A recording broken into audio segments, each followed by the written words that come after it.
Hello and welcome to Let's Talk Sport on a Friday afternoon, a random rare Friday news video with myself, Andrew Pollard, which is a very rare appearance as well, joined by Mr. Luke Tanner to discuss a rather tiny little trivial transfer story that rather than go to Manchester City, that's me hitting my microphone, Cristiano Ronaldo is now officially back at Manchester United. Thoughts, Luke? Ah, what, like 18 hours, because obviously the news of Ronaldo going to City, looks like that it was done. It looked like it was done, but no, United came in last night, apparently, according to Fabrizio, saying that United put their hat in the ring, and then a call from Fergie, and then CR7 has signed a 2-year deal, and now he's back at United, so yeah, it's a bit of a weird... It it's a great nostalgic transfer for Manchester United, and Twitter is blown up for them. Yeah, Twitter's just it's blown up. well. You mentioned Fabrizio Romano. He dropped the news. Simon Stone dropped the news. Laurie Whitwell at the Athletic was one of the first to put the news out there as well. That it seemed like it was a done deal that Cristiano Ronaldo was going from Juventus to Manchester City as of yesterday. This, of course, being a Manchester City who seemingly have missed out on Harry Kane, at least for a season. And then from nowhere, amidst on Twitter, but we had basically had an evening on Twitter of Man United fans disowning Cristiano Ronaldo. Burning the Some Man shirt. United fans, that's not fair to throw at all of them. And now all of a sudden he's welcomed back the returning son, the prodigal son. And this is a deal that supposedly is, I think some of the figures were a 25 million euro fee agreed with Juventus.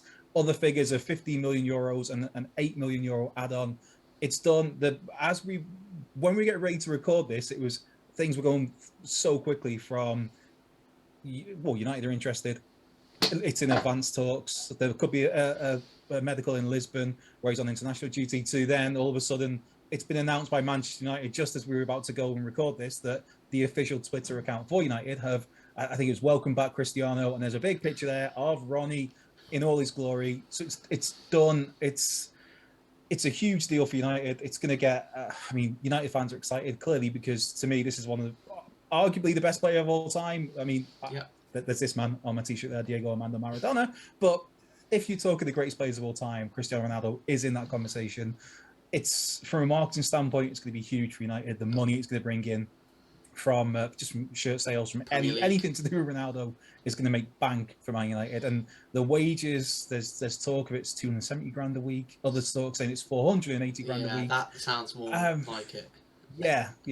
I think either way, yeah, it's a lot of money for a 36-year-old. But I think for Man United, just from a marketing view, they're going to make that money back and then some. Oh, the Um, battle to get him in the fantasy draft. abs- Absolutely. I've got a plan. My fancy draft. I'm planning to have an awful week this week so that I get first dibs next week and can hopefully bring him in. But for you, is this? You look at the Man United squad. Obviously, I think everybody and their mothers can see that Man United maybe need somebody as a defensive midfielder. But for you, is this a smart signing? Is it a smart signing? No, it's not a smart signing. Really? No, Is I this the don't. Liverpool fan in you talking? No. I don't think it is a smart signing. I think it's a signing that has presented itself. Like the opportunity was there, and United took it. But when you look at the Yeah. makeup of their team, scoring goals last season wasn't exactly a problem. It was defence and midfield, and obviously they've done business. They've brought in Varane, they've brought in Sancho, which they've needed. Rumours of Trippier joining.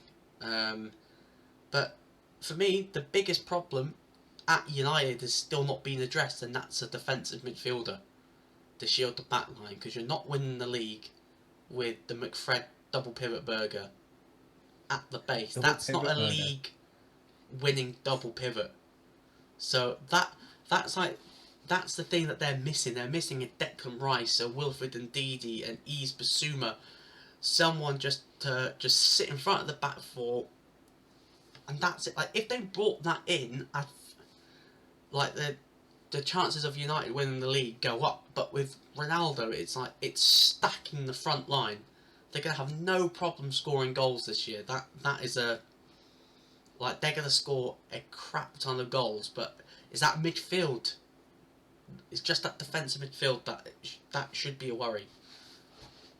Yeah, I see where you're coming from that one. It does feel a little bit like a luxury signing, because Just a it's bit. yeah, but it's that it brings a feel good factor back to Old Trafford. I mean, not bad because you obviously are always going to have the Ollie out brigade, but there is a good portion of Man United fans who have been getting that feel good factor in terms of on the pitch, not necessarily off the pitch, but on the pitch with how Ole Gunnar Solskjaer started to rebuild the club, rebuild the squad in recent seasons. And if you look at it on paper, that any club in the world, if in one summer they brought in Rafael Varane, Jadon Sancho, and Cristiano Ronaldo, it's like that's a pretty good summer by anybody's standards, Yeah. whether you need them or not. And I totally agree that there is still a bit of a gap in midfield for United, but to me, the bigger problem that needed addressing was at centre half. So I think Varane brings so much to that. And then I don't know. There's talk that Solskjaer might be going with 2 number 6s, as it were. So does He's that leaning I don't know. towards.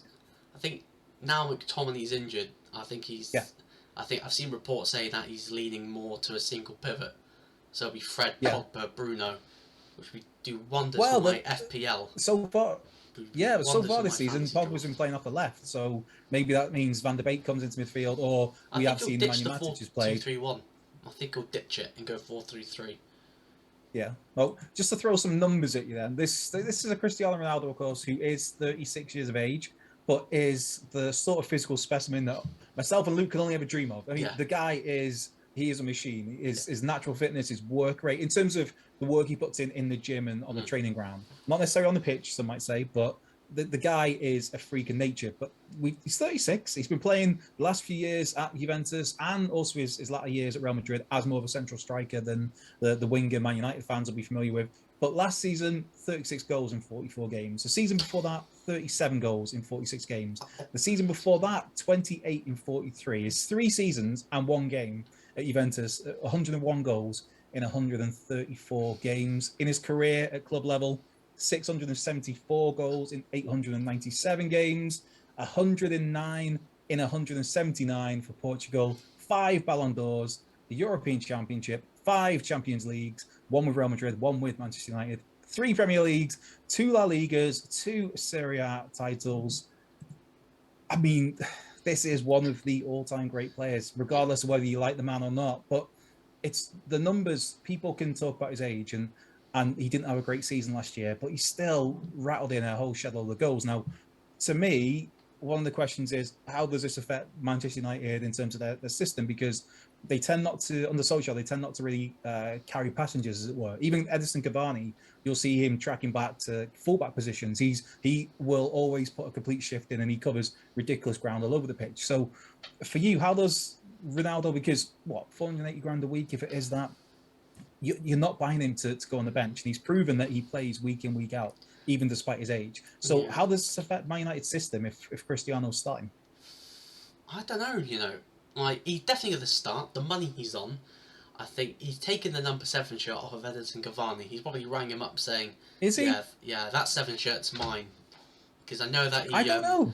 I know that Sancho wanted it, and he told Sancho, "You're not taking it." I think Ronaldo's now rocked up, so I'm pretty sure he'd say, "Hey, number 7's mine."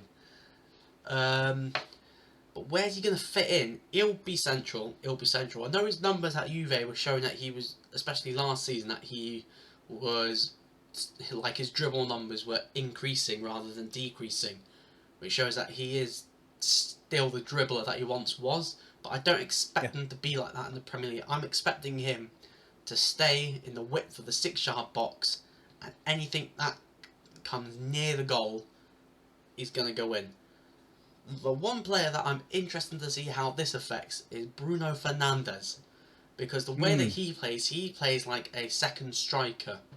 So I'm wondering if he's going to need to pick up the work rate, because when United are playing, he's more playing alongside Edinson Cavani rather than sitting in the 10 space, and I'm wondering if he's going to have to do a lot more defensive work to cover the fact that Ronaldo is not going to be tracking back. That's not going to be his game. His game is going to be penalty box poacher, where he's going to bang in loads of goals. So yeah, I think he'll be a striker. He'll score 25 Premier League goals, guaranteed. Like, that's a guarantee for him at his age. it's guaranteed that he'll score 20, 25 goals easily. Yeah, and who do you think it impacts the most in terms of Man United? Because you look at their forward options, and you've got Edinson Cavani, obviously Cristiano Ronaldo now, but you've got Edinson Cavani, you've got Marcus Rashford, who's I believe has just started training after his injury over the summer. You've got Anthony Martial, you've got Jadon Sancho, you've got Mason Greenwood, and of course the Wales fan in me will always remember Daniel James. So there are options there. Who the natural way of thinking would be to suggest that this is going to most impact Cavani's game time, but where do you stand on that? I think it will impact Cavani's game time, but Cavani played like 20 games, 25 games across all comps with his injury problems. So him and Ronaldo rotating in and out is going to make sense. I think Ronaldo coming into the end of Anthony Martial, I think that's the end of him at United. So I can imagine he'll be shifted on towards the end of the window, whether or not he'll be out on loan.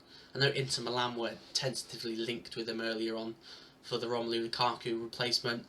I think Dan James will stay because Ollie likes him. I think Amad Diallo goes out on loan. He was linked with Sheffield United, I think, so I think he'll get a move. Martial, I think, was going to be the main casualty of Ronaldo coming in, because Rashford on the left, it'll be Rashford, Ronaldo, Sancho. That will be the front line for United this season. Sickening. Yeah, I think I think as well, if the whole Martial thing could play into the squad number element, because like you said, Edinson Cavani, when they signed Jadon Sancho, the belief is that Sancho wanted the number 7 shirt, which Edinson Cavani had last season. Cavani said no, but if United can somehow get Anthony Martial off their books before the window ends, whether that's permanently or on loan, then that frees up the number 9 shirt, which maybe Cavani could be tempted to take number 9. Cristiano gets number 7. His whole CR7 brand lives on. And this is an Anthony Martial, of course, who's already had that number 9 taken off him when they signed Zlatan Ibrahimovic. Came with number 11, and then he moaned about it. Yeah, so it's an interesting one with Martial, because this deal is so late in the window. Have they got time to unload him? He does very much look to be the odd one out, I guess. But then you look at Edinson Cavani; he's only going to be there for 1 more season. Ronaldo's going to be there probably 2 seasons. I don't. Well, for all we know the contract could have been announced by the time we're contract's been announced. It's until 2023. Whether or not it's a 1 year with an option to extend, or whether or not it's a 2-year deal. But what I've seen, it's a 2-year deal to 2023.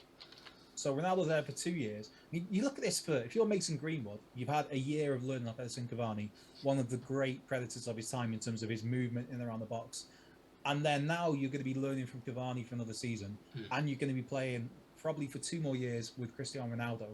This could go towards shaping Mason Greenwood to be, obviously he's already highly touted, but he could become one of the standout players in the world in a couple of times with this sort of tutelage on his doorstep.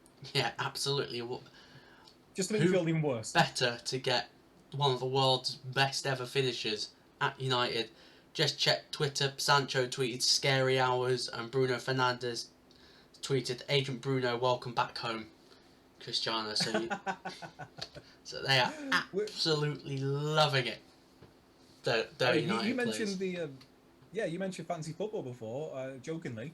If for you, I don't know if you've got him in your team already, but I mean, for me, I've got Bruno Fernandes in my team. In our fantasy draft, which is the one I'm actually doing, I've got Fernandes and Pogba. I picked Fernandes because I knew that it would annoy Jamie, and I picked Pogba because I knew it would annoy Jamie. And guess what? I'm top of the league still. And I've got some changes to make for the upcoming weekend, so... Well, for those people doing normal fantasy football, would you...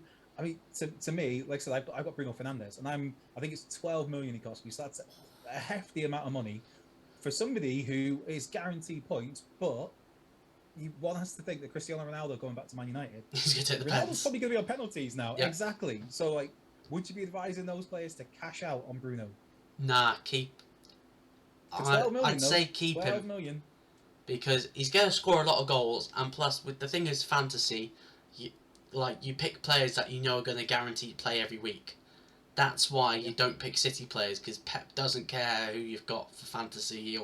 He'll swap them out So yeah, he's still a safe one to go to because he's going to start every single game. So yeah, still keep him for that 12.5 million. See, I totally agree that you want players that are going to start every game, but it's a lot of money. We're not talking about, I don't know, Ashley Westwood at Burnley. No disrespect to him. I think he's a great player, but he's going to start every week, so throw him in. It's a bit different when you're spending 12 million on somebody, or 12.5 million, whatever it is at the moment. Yeah. When you could go with Mo Salah, you could go with, you could change things around and get a cheap midfielder in, and then you've got Cristiano up top, or you've got Romelu Lukaku, Harry Kane, obviously now staying at Spurs is going to be a factor for some people playing fantasy football. Yeah. Lots to think about with that one. But to speak about Harry Kane, this has all come about because the whole Ronaldo situation started that Manchester City went in for him, and the latest reports that came out on that as we're recording this is that Ronaldo had never agreed terms with Manchester City. A fee had never been agreed between Manchester City and Juventus, but that as soon as Ronaldo realised that Man United was a realistic option, he had no more interest in Man City. But Man City went after Ronaldo because they couldn't get Harry Kane. And now Manchester City haven't got Ronaldo. They haven't got Harry Kane. We've got, as of this recording, 4 days left of the window? 4 or 5 days. 5 days left. Yeah. So, Kylian Mbappe seems out for Manchester City because if he moves... He's off to Madrid. He only wants Real Madrid. That's the one place he wants to go to. Robert Lewandowski seemingly is available if somebody wants to stump up 100 million euros for him. I think he just wants a new deal. Yeah, Haaland is, by the looks of it, staying at Dortmund for another season, and he's going to go for that release clause he's got of whatever it is, 64 million, 65 million. So, what's the lay of the land for Man City now with strikers? Do you think they go back in for City despite what we've been told, or do they throw that money at Lewandowski, or at Bayern Munich for Lewandowski? Do they look at a Lautaro Martinez and try and tempt him to Milan? What do you think happens with City? I don't know. The Lautaro Martinez seems like the most sensible option. It's cheaper than Harry Kane. He was rumours for him joining City have been rumbling for the past few years as that long-term Aguero replacement, but he's set to sign a new deal and stay at Inter Milan. Inter were never going to get rid of Lukaku and Lautaro Martinez, so he's staying. City, there was brief links with Dusan Vlahovic from Fiorentina, but that's gone dead. I think he's set to join Atletico, soon, so that's going to happen. Mbappe off to Madrid. Only wanted Madrid. Lewandowski, I think Lewandowski wants a new contract. I don't think he wants a new challenge. I think he wants to get paid what he's worth.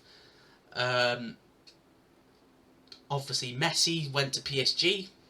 I thought City would put a bit more of a fight to get Messi, and I think I'll go. I don't know, because City are very stubborn. They'll go to a price which they think the player is worth. Obviously, we've known all summer what the price for Kane was, 150 million. You put it down on the table, and Levy he said he would let him go. But City thought he was only worth 130. They said we'll go no further. Daniel Levy said, all right, you'll disappear now. With the Ronaldo thing, I don't think he was ever going to join City, to be honest. Second United getting themselves into that. Bob's your uncle, he's a United player. So I honestly think City aren't going to get no striker. I think they're going to go with the false nine again. And if they do that, I've got a feeling they're not winning the league. Because I know they did it last season, and I know they got away with it last season without having a striker, and they walked the league by 12 points. It's a whole different ball game this season. Chelsea, Lukaku, Liverpool's injured players return. United got Sancho, Ronaldo. You're going to need someone to score goals, but there's a thing in football: standing still is as good as going backwards, and City are currently standing still. Their business so far this summer has baffled me. 100 million on Jack Grealish, a player which, if you look at it, didn't really need another 10/wide man, another dribbler, another creator. Creating for who? Gabriel Jesus? Well, he's a winger now, so it'd be very interesting to see what City. It will be a massive U-turn if they go, all right, Daniel, we'll give you what you want, and we'll take Kane. Because you know Kane wants to go, regardless what statements come out. He does want to go. He doesn't want to stay at Spurs anymore. City knew that and didn't want to pay the price for him. I just think with the Harry Kane one is, obviously Daniel Levy said all along that this gentleman's agreement is that if he gets 150 million, that's it. He'll accept the offer. But then even if City come in with 150 million now, it is like 4 or 5 days. Daniel Levy could say, well, no, show me more money. All summer. Yeah, exactly. Well, yeah, we've told you this all summer. If we let this go through now, by the time this deal gets done, we're going to have maybe 2 days left of the transfer. We're not going to find a replacement. Exactly. But with City, one thing that came to mind then was, I mean, I don't think he's quite the level they're looking for, but as a stopgap, maybe Mauro Icardi, who Paris Saint-Germain are looking to offload. He's one of those where he almost feels like the spare man now.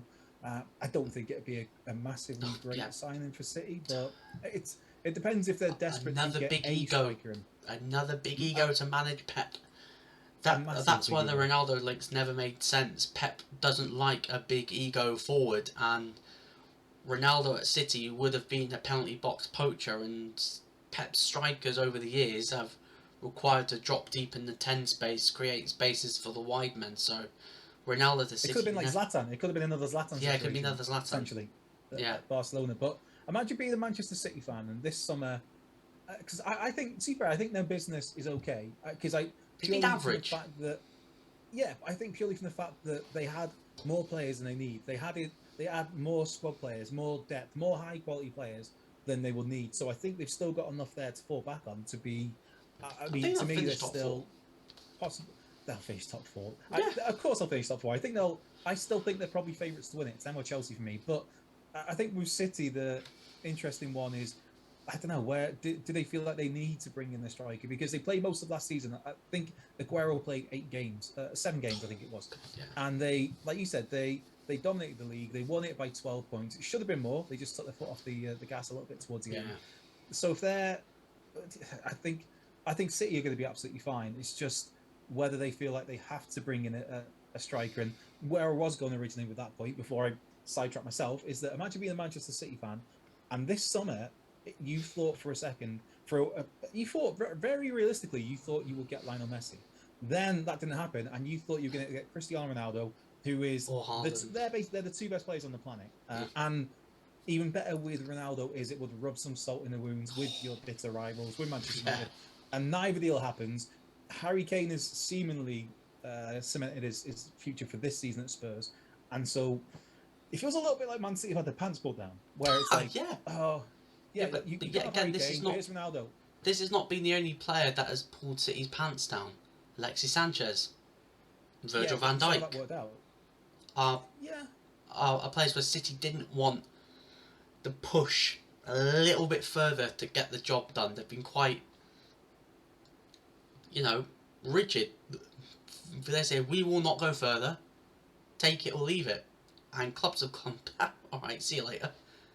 Especially with Levy knows that City will be coming back in. And I said this in our group chat, Sky Sports are finally going to get their wish. They're finally going to get a manic transfer deadline day. Because everyone's going to be doing business towards now and the end of the window. Apart from maybe Man United, by the looks of it, because you think now... Apparently their Kieran Trippier and the midfielder might still happen. Providing I think if they could get... Yeah, if those rumours of Saul Niguez on loan from Atletico Madrid, I think that with an option to buy, I think that makes a lot of sense. I think he'll go Chelsea. Trippier, I think that the Kieran Trippier one for me at that price, and I think that's the case with Man United and with Arsenal and with anyone that's shown any interest in Trippier, is the price that Atletico are holding out for somebody who's 30 going on 31 or just turned 31, and they're holding out for 40 million euros. It's not going to happen. But I guess before we wrap things up, Tanners, while you're here, in the midst of all of this, there was obviously Twitter was taken over by the Ronaldo news, and a little bit by Troy Deeney. I think he's going to Birmingham from Watford. I know that's a crazy one. Makes sense for him. He's a Brummy lad. One thing that was trending, as you are a Liverpool fan, I thought it would be good to ask you about this, is hashtag FSG out. And this is because, obviously, this time, it seems like it trends every few days, but the reason this time is because Cristiano Ronaldo is going to Manchester United. Thoughts on that? Reactionary. Too reactionary. One, still time left in the window for Liverpool to sign players. So there's still time. Reserve judgment till after the window's shut, and it's just fans getting over emotional because we're not going to pay £500,000 for a 36-year-old, or we weren't in the race for Messi and stuff like that. It's like it's the shiny new stop toy. You there, Luke. Yeah, just before you get too much into this, I'm not being rude and look, I'm just getting some tweets up from the hashtag FSG out, so anybody watching can see what we're on about. Where are we? These are just some examples. A fan of Liverpool Football Club can no longer even dream about signing someone of the calibre of Rafinha, for example. FSG have manipulated fans into accepting mediocrity and setting for low-level players as a last resort. We've outgrew them, but top Reds have weird allegiance. We should be, and then this is a follow-up tweet.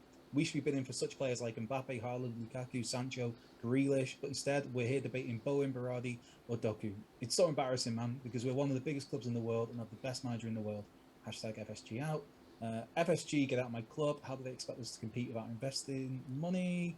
And then there was one I quite liked, actually, as the other side of the coin. Now, obviously, John Henry isn't the most popular of men on Anfield, but somebody spot John Henry when he brings 4 trophies to Anfield, improves the stadium, brings a world-class manager in, spends 500 million plus, breaks a defender and goalkeeper transfer record, and sees hashtag FSG out trending on Twitter because he didn't sign Mbappe.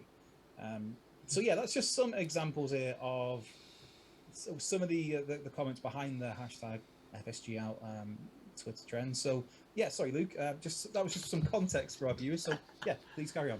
I lost my train of thought now. Yeah, like we have been in for top players this summer. Okay, the Mbappe stuff. There was tentative links that we were interested in him. And it was confirmed earlier today that we were the unnamed English club that made a bid that was rejected by PSG because Mbappe's always wanted Real Madrid. That was his dream. So yeah, that went dead. Liverpool were in for Sancho, but like the fee wasn't the problem. Everyone thinks it's the fee with Liverpool. Oh, the 80 million, the 73 million pound fee is too much. That wasn't the problem. It was the fact that Liverpool offered him, I think it was 150 grand a week, and then United came in going, yeah, we'll practically double that plus the agent fees, and then he went. We were never going to be in for Haaland. We don't deal with Mino Raiola. That's been pretty. Correct me if I'm wrong. I don't think Liverpool have dealt with a Mino client since Mario Balotelli, and Mino had some harsh words to say about Rodgers, and then since then we've not touched any Mino client at all, so don't expect us to go for Haaland because we just won't do business with Mino Raiola at all. So it's just overreaction, fans. I'm not gonna get too mad about it. Still time in the window. I still expect Liverpool to sign 1 or 2 players, so I'm relatively on the spot, then. Who are the 2? On the 2, yeah, your 2 players. Who are they? 2 players. I think we'll get Basuma. I think obviously that link was early in the window. United were in for him. Apparently we spoke to him. He wanted to go to Arsenal, and Liverpool was like, "All right, see you later, goodbye." And then we've been practically around every midfielder you can think of. We've been linked with him, like Saul, Tielemans, Neuhaus.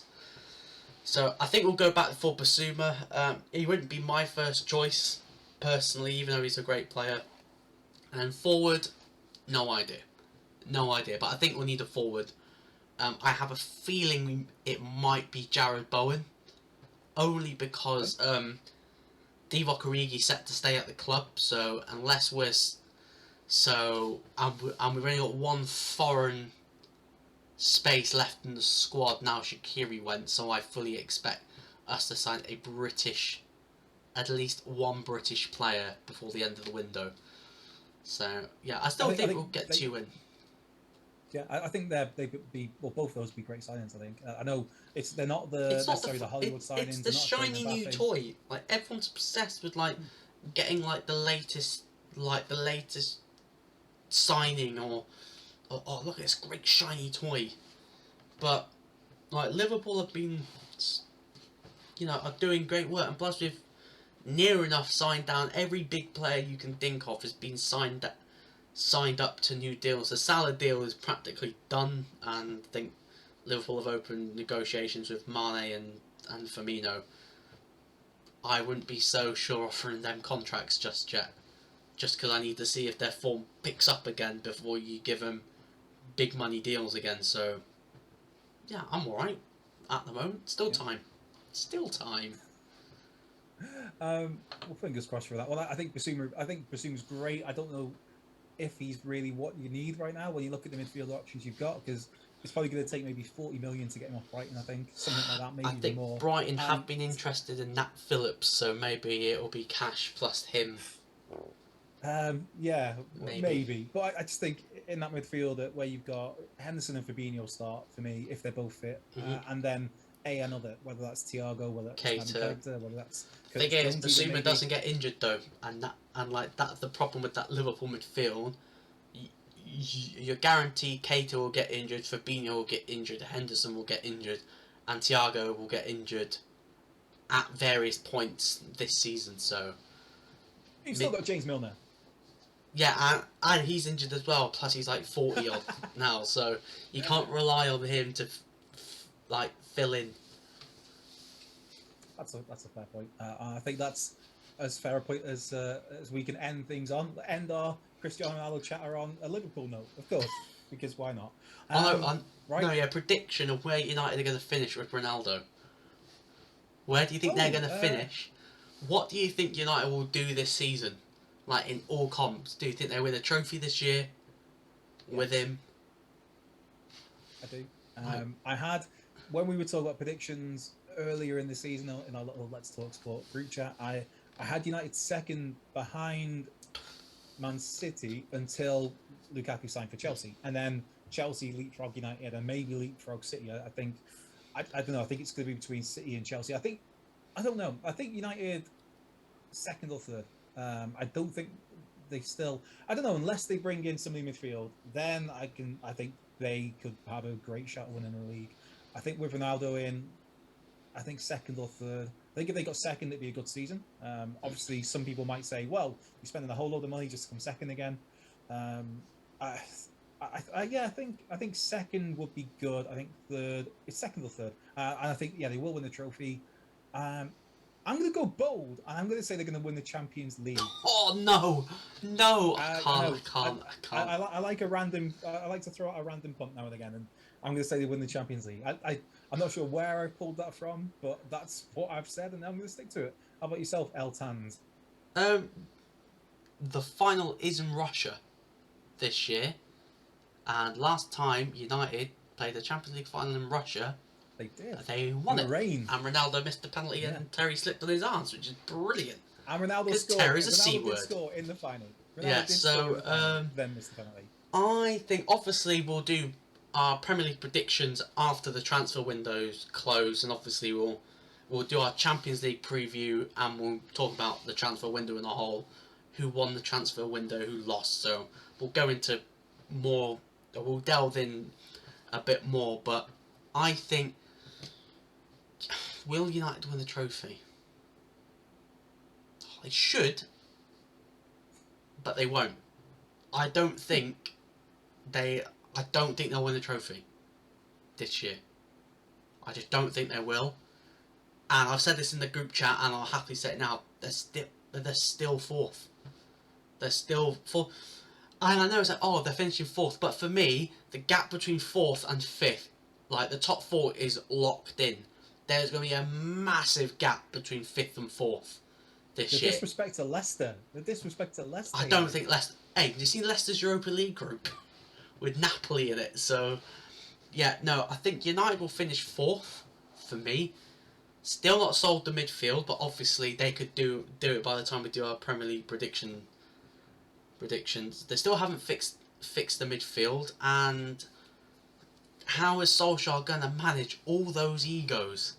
Because you've got Bruno's ego, Ronaldo's ego, and there's probably a couple of other egos in that dressing room that Pogba, Cavani, all these Pogba, footballers Cavani, to Rashford, some all extent. gonna have to manage. I still think finish fourth because I don't rate Ollie. I don't rate Ollie at all. I've been pretty consistent. I just don't, and that's not being typical Liverpool fan. Get the tinfoil hat on, but just don't rate Ollie. Bit, no. I just don't. He's out that top four. He's the worst manager, and in a title race, it's not just down to the squad. It's down to the manager, and the manager is just as worth as many points with tactical decisions and stuff like that. And is he gonna make the correct tactical calls at certain moments of the season? I'm not too sure, and I don't think his top 6 record's all right. I know he's not the only team he's not beaten in the league out the top 6 is Liverpool. He's the only team he's not beaten yet, apart from the FA Cup. But we don't talk about that. Yeah. I'm sure Solskjaer would happily lose twice to Liverpool but win the league, or come second above Liverpool. But yeah, we'll see. At the moment, he's on track to. I believe he's slightly ahead of Jurgen Klopp in terms of how long it took Klopp to challenge for a title. Why are we comparing Ollie and Klopp? Why? Because you brought up the Liverpool thing. I know, but the thing is, like, comparing Ollie to Klopp, like, Klopp had pedigree before joining Liverpool. Ollie's got relegation pedigree. So there's no difference. You look at the situations in that though. It's all about. Ollie inherited a better squad than Klopp did when he joined. I don't know. That's debatable. You could say that's but that will make for a very interesting video that maybe we'll come back to at some point to compare the two squads that both managers got, because that could be a really interesting chat, I think. Yeah, but who spent the most money? Before we go off on another million tangents about Liverpool and Man United, I think we'll draw a line under this. This has been a very random Friday news update from Let's Talk Sport. Luke Tanner, thank you for joining me here. How can people follow you on the Twitter? I'm at Luke Tanner. I will double check because I never promote my Twitter handle, like, at all.